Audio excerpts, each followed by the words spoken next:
কোনো রাজনৈতিক নেতাদের বক্তব্য দিতে দেওয়া যাবে না। ওরা কয় না নির্বাচনে আসেন, রাজনীতিতে আসেন, কয় না। হ্যাঁ, এই যে দুদুভাই কইছে, এই যে শুনেন, ভাইরে রাজনীতি করবেন স্বনামে আসে, 2.5 লাখ লাগে রাজনীতি করেন। এবার কইবেন তুই এটা ওয়াজ কর, নিজে নিজে কর, দেখি দেখি হাউ মেনি প্যাডিতে হাউ মেনি রাইস, পারিস নাকি দেখি। আগামীর বাংলাদেশে রাজনৈতিক দুর্বৃত্তদের ঠাঁই নাই। হাজারো ছাত্র জনতা এমনি এমনি তাদের জীবন দেয় নাই। আমরা নতুন রাজনীতি চাই, আমরা নতুন কণ্ঠস্বর চাই, আমরা ফ্রেশ জিনিস চাই, সেকেন্ড হ্যান্ড মাল না। রুমিন ফারহানা কইছে কোন অভ্যুত্থান বা বিপ্লব 36 দিন বা 1 মাসে হয় না। হ্যাঁ, কেউ যদি মনে করেন অল্প কয়েকদিনের আন্দোলনে হাসিনাকে দেশছাড়া করেছেন, তবে তারা বোকার স্বর্গে বাস করছেন। শেখ হাসিনার পালানো বিএনপির 16 বছরের আন্দোলনের ফসল গণবিস্ফোরণে শেখ হাসিনা পলায় গেছে। আন্দোলনখানি বিএনপি করেছে, ঈদের পরে আন্দোলন, আর কেউ করেনি। হ্যাঁ, গুম আর খুন হয়েছে খালি বিএনপি কর্মী, দেশছাড়া হয়েছে খালি বিএনপির কর্মী। আমরা খায় না খায় অ্যাক্টিভিজম করলাম, আমরা তো বিএনপি করি না, গল্লিকও খাই না। সমাজ কি তাইলে আমাদের মেনে নেবে? বিএনপির আন্দোলন তো দেখেছেন, দেখেন নাই? গত 10টা বছর 10টা জনসভাও করতে পারে নাই। ঈদের পর আন্দোলন করতে করতে শুনতে শুনতে কান পয়সা খুলে পড়েছে। প্রাণ ভয়ে পুলিশের আক্রমণে দাঁড়াইতে পারে নাই, নিজেরা আবার স্বীকার করেছে। খালেদা জিয়ার বাড়ির সামনে 2টা বালির ট্রাক সরাইতে পারে নাই, আবার আসিছে আন্দোলনের ক্রেডিট নিতে। বিএনপি 16 বছর কেন 1600 বছর ঈদের পরে আন্দোলনের ঘোষণা দিল, হাসিনার যেত না। যখন আন্দোলন চলিছিল তখন মির্জা ফখরুল কইছে বিএনপির নৈতিক সমর্থন আছে, শুধু সম্পৃক্ততা নাই। হ্যাঁ, শুনেন, আমরা এই আন্দোলনের সঙ্গে কখনোই সরাসরি জড়িত নই, আমরা তাদেরকে নৈতিক সমর্থন দিয়েছি। আর আজ রুমিন ফারহানা বলে বিপ্লব তারাই করেছে, 1 মাসে বিপ্লব হয় না। তাহলে 7ই নভেম্বরে বিপ্লব কেমনে 4 দিনে হইল? নভেম্বরের 3 তারিখ থেকে 7 তারিখ বিপ্লব। রাশিয়ার বিপ্লব কেমনে 10 দিনে হইল? দুনিয়া কাঁপানো 10 দিন, ওই টাইমের উপরে একটা বইও আছে। বিপ্লব ক্ষণস্থায়ী, বিপ্লব অল্প সময় থাকে। বিপ্লব হইতেছে সেই মহেন্দ্র ক্ষণ, একটা মাহদীয় সময়, যখন একটা জনগোষ্ঠী তার জাতীয় আকাঙ্ক্ষার সর্বোচ্চ শিখরটা হুট করে ছুঁয়ে ফেলে, বিদ্যুৎ চমকের মতো বা লাফায় ওঠা ল্যাম্পের শিকার মতো। ওই সময় ওই জাতির উপরে আল্লাহর খেলাফত নাজিল হয়, তখন সেই হয়ে ওঠে দুনিয়ায় খোদার খলিফা, বিপ্লবের নায়ক। আর সেই অসামান্য মুহূর্তটাই বিপ্লব। আমরা ভাগ্যবান, আমরা পুরা জাতি ওই মুহূর্তটায়, ওই মহেন্দ্র ক্ষণের নায়ক, যার মধ্যে দিয়ে সৃষ্টিকর্তার পবিত্র ইচ্ছা আমাদের জাতির উপরে নাজিল হয়েছিল। এই জন্য এই শহীদের মৃত্যু নাই, তারা সময় আর কালকে অতিক্রম করে যায়। আমি কইছিলাম খোদা তাআলার দয়া ছাড়া বিপ্লবের বিজয়ী হওয়া যায় না। খোদা তাআলার সাহসের আবাবিল পাখি পাঠানো লড়াইয়ের ময়দানে খোদা তাআলার সাথে জনগণের একটা স্পিরিচুয়াল কানেকশন ছাড়া বিপ্লব সফল হয় না। মহাজীবনের ডাক শোনে সবাই। আপনি রুমিন ফারহানাকে বিএনপি কে খোদা তাআলার জায়গায় বসাইতেছেন? নাউজুবিল্লাহ। বিপ্লবের মালিক সৃষ্টিকর্তা, আপনারা না। আপনি বিপ্লবের নায়ক হইলে আপনি মাইকের সামনে চিল্লাইতেন না, অবশ্য ভুলভাল চিল্লান।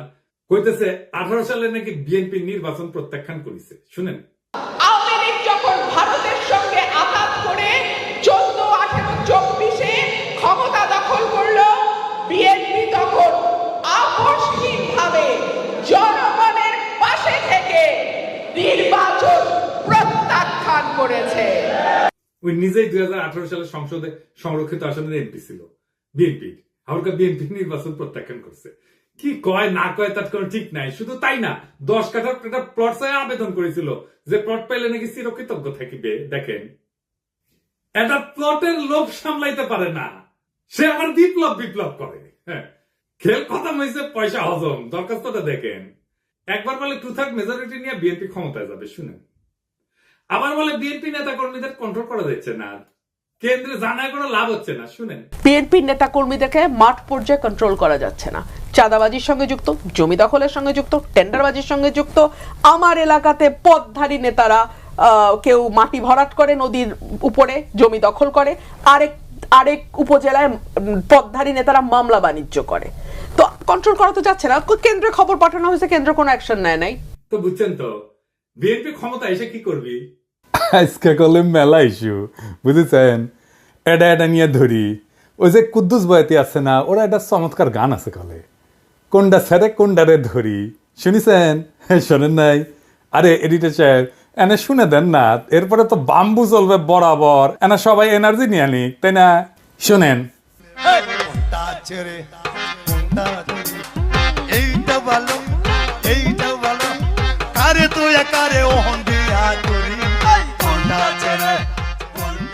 গানটা ক্যাঙ্কা ভালো না?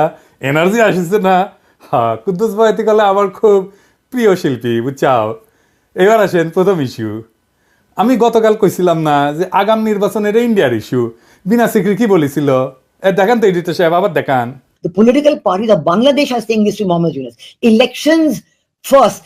The reforms are to be done only by an elected government. This is business.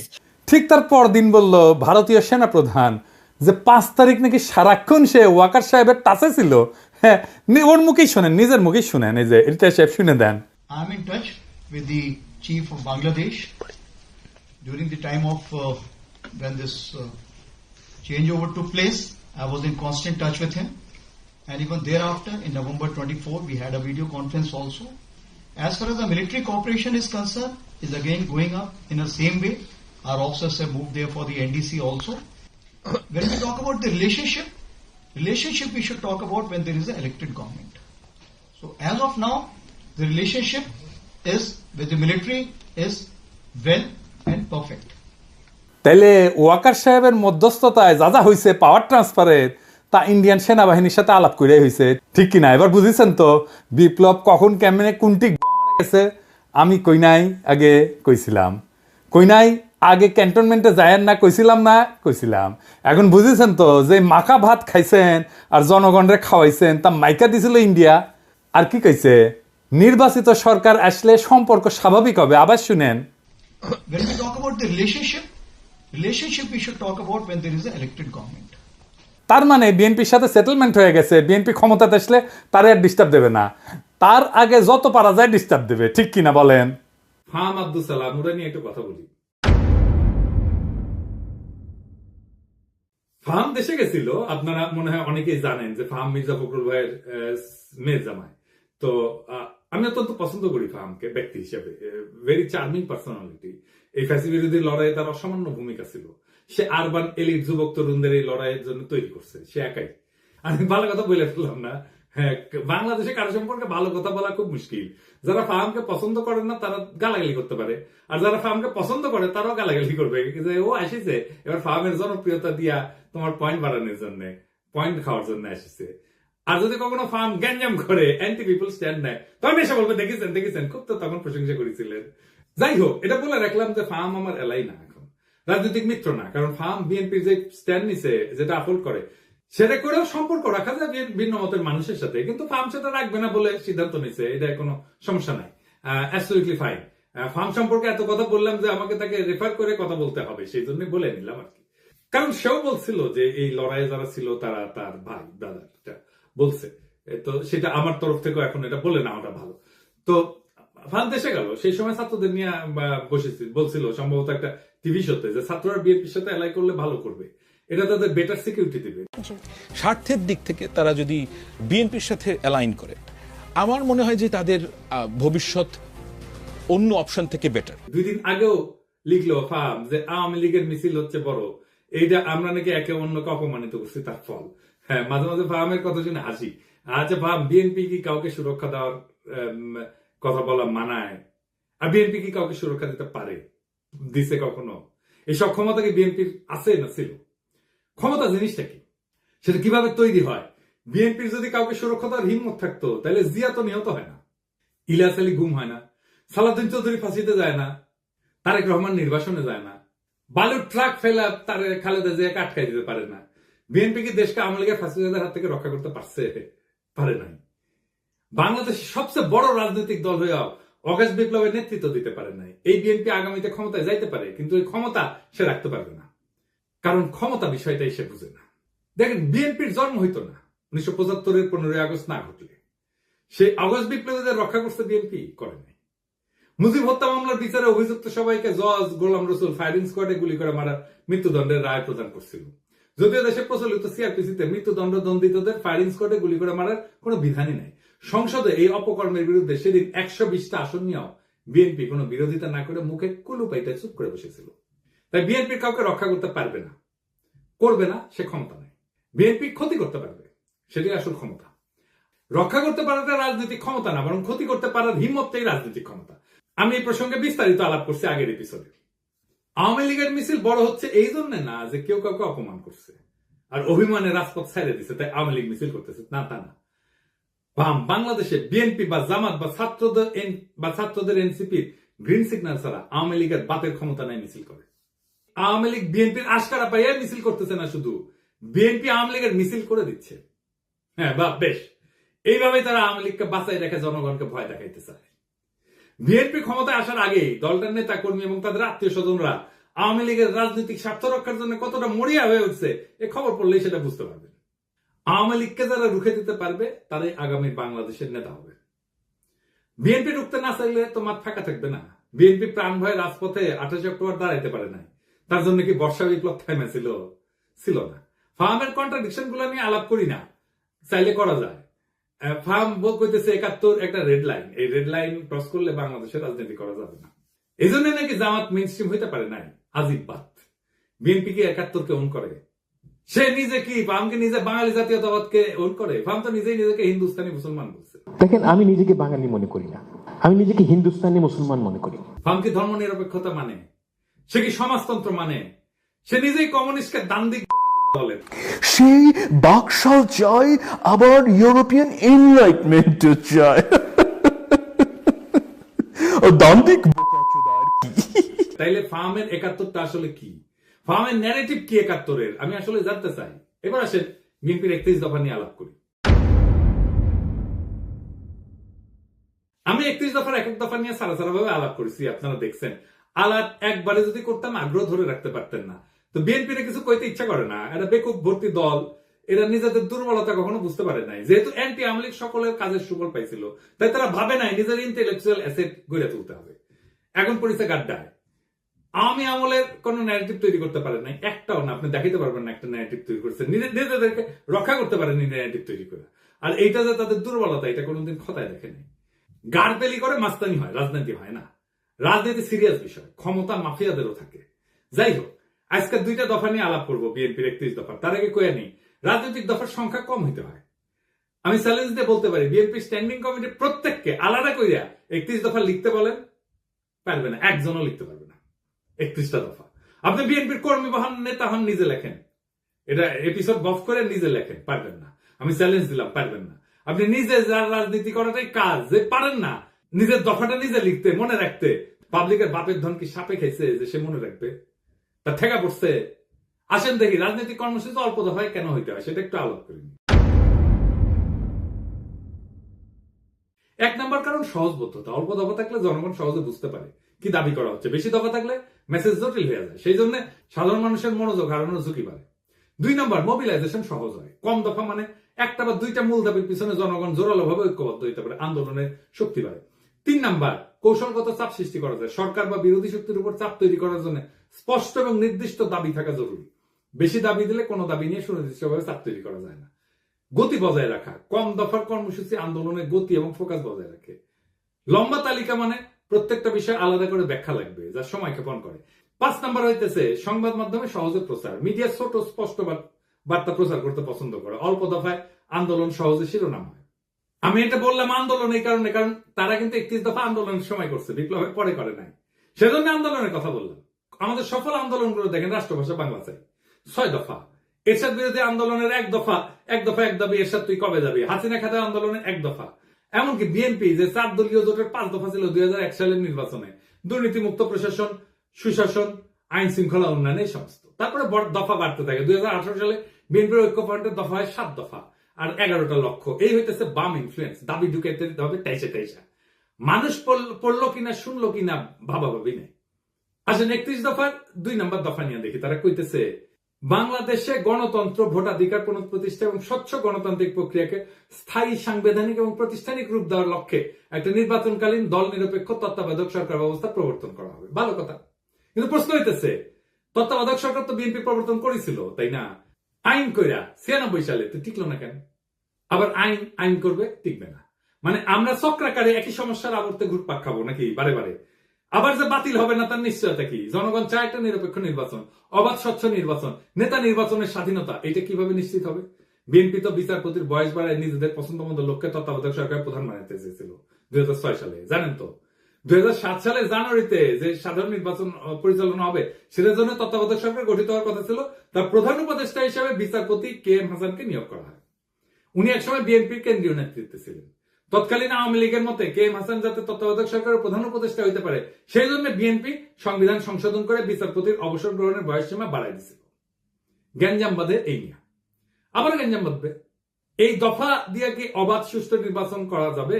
যাবে না। নিশ্চিত করা যাবে? যাবে না। এমনকি এই সিস্টেম টিকবে না, আগেও টেকে নাই। তাইলে এই দফা কি চিন্তা ভাবনা কইরা বানাইছে? আচ্ছা, 4 নম্বর দাবিতে কি বলিছে? পরপর 2 টার্মের অতিরিক্ত কেউ প্রধানমন্ত্রীর দায়িত্ব পালন করতে পারবে না। ভালো কথা, খুবই ভালো কথা। কি মনে হয় এটা পইরা? পরপর 2 টার্মের বেশি কেউ প্রাইম মিনিস্টার দায়িত্ব পালন করতে পারবে না। এটা বিএনপি অনেকবার বলছে, কিন্তু আমরা যাতে আমেরিকায় দেখি এইটাই সংবিধান সংস্কার কমিটি প্রস্তাব করছে। এখন বিএনপি কইতেছে প্রধানমন্ত্রী পদে দাঁড়ান 2 মেয়াদের বেশি কেউ থাকতে না পারলেও একবার বিরতি দিয়া আবার প্রধানমন্ত্রী হইতে চাইলে সেই সুযোগ থাকতে হবে। মানে পরপর 2 টার্ম থাকবে, তারপরে 1 বছর অন্য কেউ হবে, তারপরে আবার কেউ 2 টার্ম এসে থাকবে। মানে বুঝছেন তো, পরপর 2 টার্ম থাকার পরে 1 টার্ম প্রেসিডেন্ট হবে, তারপর আবার 2 টার্ম প্রাইম মিনিস্টার হবে, তারপরে 1 টার্ম প্রেসিডেন্ট হবে। মানে চালাকি শুরু হয়ে গেছে, ভাবছে কেউ বুঝতে পারবে না। যেই মাত্র ক্ষমতায় আসা দেখতে পারতেছে তখনই চোখ উল্টাই দিচ্ছে বিএনপি।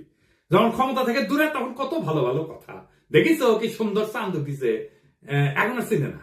আসেন, কেন পরপর 2 বার রাষ্ট্রের প্রধান নির্বাহী হওয়া ঠিক না? এর পিছনে দার্শনিক ভিত্তিটা কি? পরপর 2 টার্ম রাষ্ট্রের নির্বাহী থাকা ঠিক না কেন? এর মূল উদ্দেশ্য হইতেছে 1 নম্বর ক্ষমতার অপব্যবহার রোধ করা। দীর্ঘ সময় ধরে একই ব্যক্তি ক্ষমতায় থাকলে স্বৈরতান্ত্রিক প্রবণতা তৈরি হয়, নিজের ক্ষমতা পাকাপোক্ত করতে শুরু করে, জনগণের বদলে নিজের দল বা নিজের শক্তিকে রক্ষা করে। একই জিনিস ঘটছে হাসিনার ক্ষেত্রে। 2 নাম্বার, নতুন নেতৃত্বের সুযোগ সৃষ্টি হয় না। নিয়মিত নেতৃত্বে পরিবর্তন মানে নতুন চিন্তা, নতুন দৃষ্টিভঙ্গির আগমন। 3 নাম্বার, রাষ্ট্রীয় প্রতিষ্ঠানের স্বাধীনতা রক্ষা। একজন দীর্ঘদিন ক্ষমতায় থাকলে বিচার বিভাগ, নির্বাচন কমিশন, পুলিশ ইত্যাদি তার হাতে জিম্মি হয়ে যেতে পারে, যেটা হাসিনার আমলে হয়েছিল। 4 নাম্বার, গণতন্ত্রের প্রাণবন্ততা বজায় রাখা। জনগণ যাতে মনে করে রাষ্ট্র তাদের, কোন ব্যক্তির না, এই অনুভূতি বজায় রাখা দরকার। এবং দীর্ঘকালীন শাসনের বিদ্রোহ কিন্তু অবশ্যম্ভাবী হয়ে ওঠে, কারণ ক্ষমতা কেন্দ্রীভূত হয়ে পড়ে। যখন এক ব্যক্তি বা গোষ্ঠী দীর্ঘদিন রাষ্ট্রের নেতৃত্ব থাকে তখন তারা সমস্ত শক্তি নিজেদের হাতে কক্ষিগত করে। আইনের শাসন দুর্বল হয়, বিচার ব্যবস্থা পক্ষপাতদুষ্ট হয়, সেনাবাহিনী প্রশাসন ব্যক্তি বিশেষের গোলাম হইয়া পড়ে, জনগণের স্বাভাবিক চাহিদা, ন্যায় বিচার, সমান অধিকার, জীবনের নিরাপত্তা এই সমস্ত পদদলিত হয়। একই জিনিস আমরা দেখছি হাসিনার আমলে। এই যে ঘটনা, এটা তাত্ত্বিক ভিত্তি কি যে কেন প্রধান নির্বাহী বেশি দিন থাকতে পারবে না? তাত্ত্বিকভাবে এটা দাঁড়ায় আছে কয়েকটা বড় চিন্তার উপরে। 1 নম্বর হচ্ছে ডেমোক্রেটিক রোটেশন, বা এটাকে বলা যেতে পারে গণতান্ত্রিক চক্র। জন লক, মন্তেস্কু এই দার্শনিকরা বলছিলেন ক্ষমতা স্বাভাবিকভাবে দুর্নীতির দিকে ধাবিত হয়, তাই নিয়মিত ক্ষমতার হাত বদল জরুরি। আরেকটা তত্ত্ব হচ্ছে ন্যাচারাল ডিকে অফ পাওয়ার, মানে ক্ষমতার স্বাভাবিক ক্ষয়। টকভিল উনি বলছেন একজন নেতা যত বেশি সময় ক্ষমতায় থাকে তত সে জনগণের আসল চাহিদা থেকে বিচ্ছিন্ন হয়ে পড়ে। আর 3 নম্বর হইতেছে জেনারেশনাল রিনিউয়াল, নতুন প্রজন্মের আবির্ভাব তত্ত্ব। রাষ্ট্রের সেবা করার সুযোগ নতুন নেতৃত্বকে দিতে হবে, না হইলে রাষ্ট্র সময়ের সাথে সাথে পিছায় যাবে। যদি একজন নেতা 2 মেয়াদে চালায় যায়, তারপর 1 টার্ম বিরতি নিয়ে আবার প্রার্থী হয়, তাহলে মূল উদ্দেশ্য ব্যাহত হয়। কেন ব্যাহত হয়? 1 নম্বর, ক্ষমতার নেটওয়ার্ক নষ্ট হয় না, যেটা তৈরি হয়েছিল।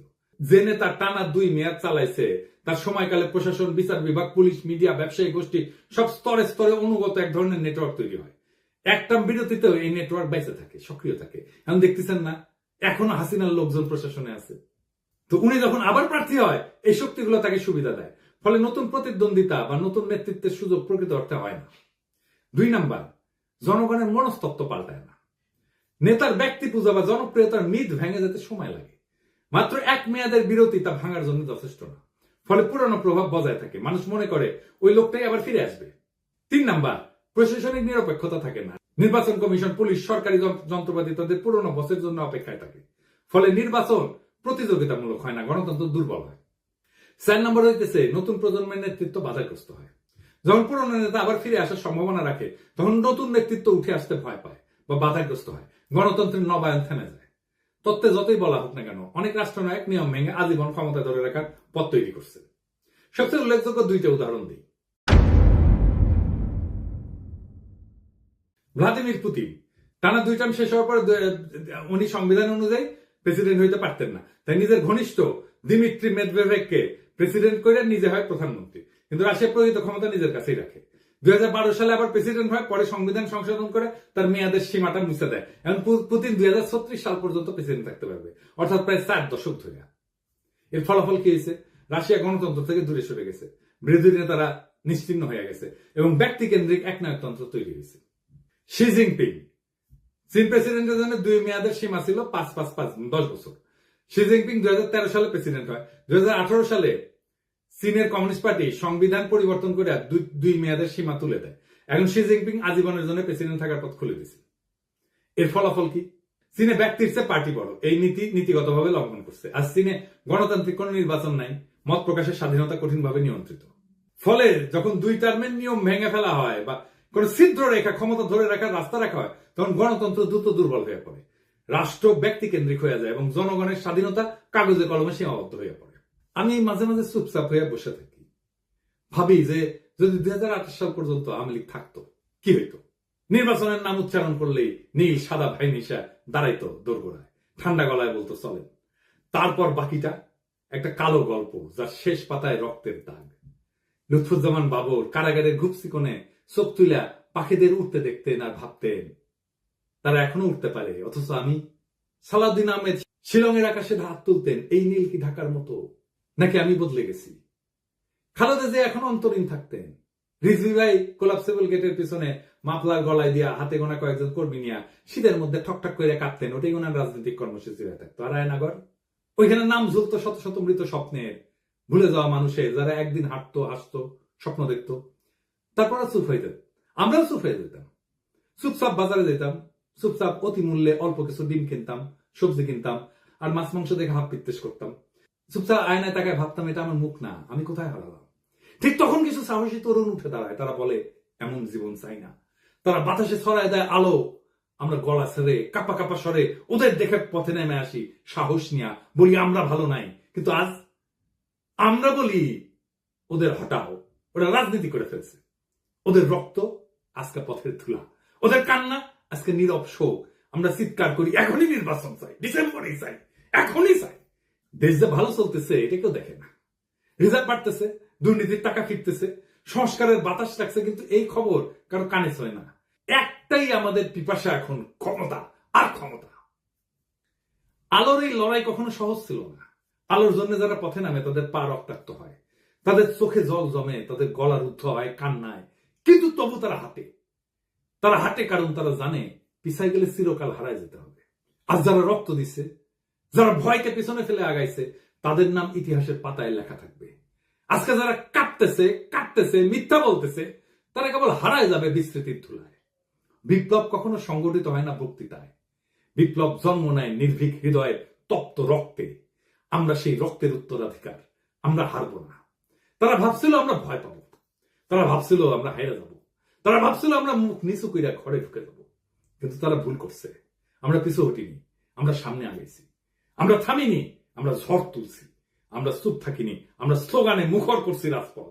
আজ যারা ধোকা দিচ্ছে, ইতিহাস তাদের মুখ চিরকাল ঘষা মাটিতে ফেলে রাখবে।